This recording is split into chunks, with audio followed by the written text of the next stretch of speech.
sheekana idinkaga sheekeynaya biliis waxay idinka codsanaya qof walboo faafi laba nin oo wadaada hadda ka hore qof xanuunsanaya quraan saarayeen qofkii markii quraanka la saaray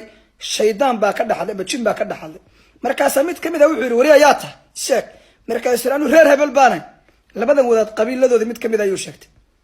wadaadkii qabiilkiisii la sheegtay baa xanaaqay wariya u shakada buu yiri ninka waa tolkee markaas wuxuu waa jin wuxuu waa shaydaan adan anagu wuxuu yiri jin iyo insi baan lana daan reer hebelna ka daawsha labadii wadaad baa halkaas ku qabsaday qabiilada Soomaalida heerkaasi maanta maraysa war walaalayaal war baashu qiimo ma laha